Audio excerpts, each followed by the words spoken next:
Sonce kom je posijalo, sem na Robič, mi pa s kamero spremljamo delo občinskega redarstva. Ob tej uri predvsem črno kampiranje. Tako smo na parkirišču ob Nadiži našli dva kombija, ki pa ne bi smela biti tukaj čez noč.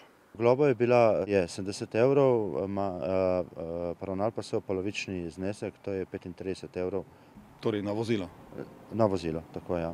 Kaj pa sicer, če ne plačajo?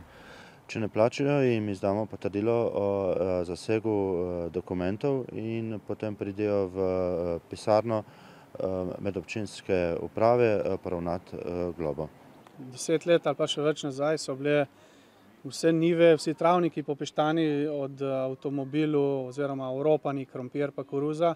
To verjetno bi bilo še zmeraj, če se tega ne bi uvedlo. Malo kasneje, ko je sonce že visoko, prihajajo prvi obiskovalci, da preživijo dan ob Nadiži. Iščemo vozila, ki niso parkirana na enem od 4 urejenih in plačljivih parkirišč ob Nadiži. Obhod se zopet izkaže za uspešnega. Višina globe pa je tako kot v prvem primeru 70 evrov. Najpogostejši prekršek odloka o prometnem in obrežnem režimu je prav prepovedana vožnja izven urejenih dostopnih mest, kakor vidimo tudi tukaj. Do tega mesta se lahko pride samo z kolesom. Za nedovoljeno kampiranje so posoški redarji lani izrekli skoraj 200 ukrepov, kar je za dobro tretjino več kot leto prej. Za nedovoljeno parkiranje v naravi pa so napisali 180 plačilnih listkov.